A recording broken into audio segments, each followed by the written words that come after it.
your syringe paper and pop it over like that, okay? Nice and easy to get access to it.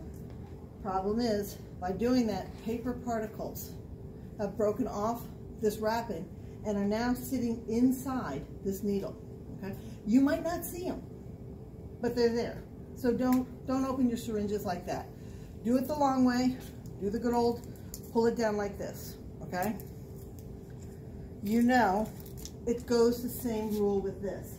If I take this and I pop it through like this, on this side, paper particles can get into it, okay?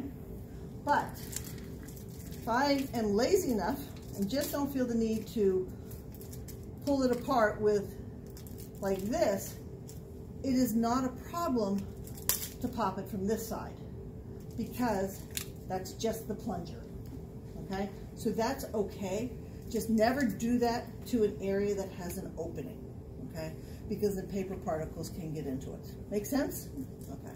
So then of course that's open. I come over here, I open this up like this, put it on. Time is of the essence, okay? The longer we leave it open, the more it is exposed to. Make sense? Okay. I will put it into my syringe shield. I've already done my wipe, okay? I'm going to pull my needle, take this, put it inside like this first, then bring it up, okay? I'm looking at my window that I have sitting here on my syringe shield, okay? What makes it hard is when you have a syringe shield that does not have a window. And there are some of them that are out there. So you just have to be conscious. You have to make yourself aware of what you think the correct volume is. So like if I am going to draw up 1 ml, I'm going to sit here like this. I'm just going to go ahead and draw it. Then before I take it out, I'm going to go ahead and put it down, but I have to hold on to the plunger thing, okay? Because if there's enough pressure in this vial, it can suck it back in, okay? Go ahead and don't cap the needle like that. There you go, get it in like that, okay? Does that make sense? Yes, ma'am. Okay. If you do this, not that, wait a second. If you go like this, and you go, I can get this in here, remember, there's a bevel on this needle. So it gives it a brief moment where contamination can come out, okay? Some of them are like, I'll get this right here, and then boom, it drains out on you. And if this is radioactive, you've just gotten contaminated. Now, that has happened, okay? I was working at Excel Diagnostics, and we were doing some experimental research therapy, but we were doing it in affiliation with St. Luke's. So I'd actually gone to St. Luke's. I'd gone to their radiation therapy operating room. That's kind of really cool. And so it was all part of this operation that we were doing, is to give radiation directly to the tumor inside the liver, okay? So that way the liver got a big boom, right like that, and then it circulated and got hit with the dose again.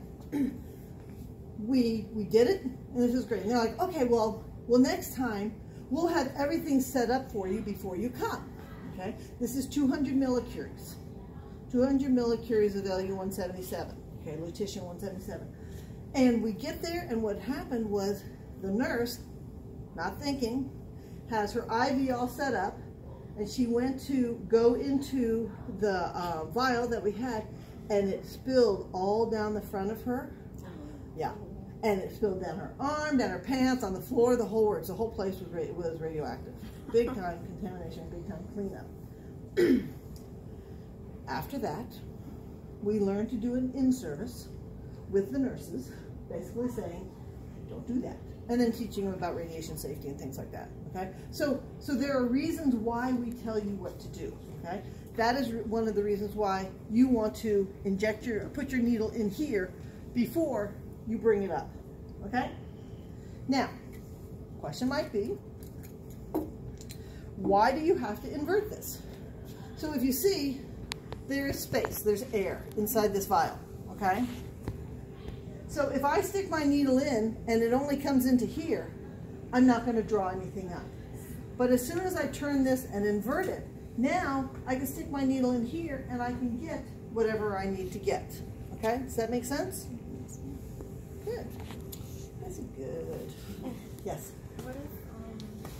What if you're drawing volume and then the level of the liquid inside goes past your needle and you can't see because of the shield?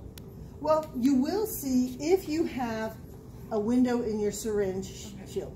If you don't have a window, then what you're going to end up doing is you'll end up taking it out and go, oh, darn, I have that much air. So you're behind the L block. You're going to go, okay, let me get rid of the air.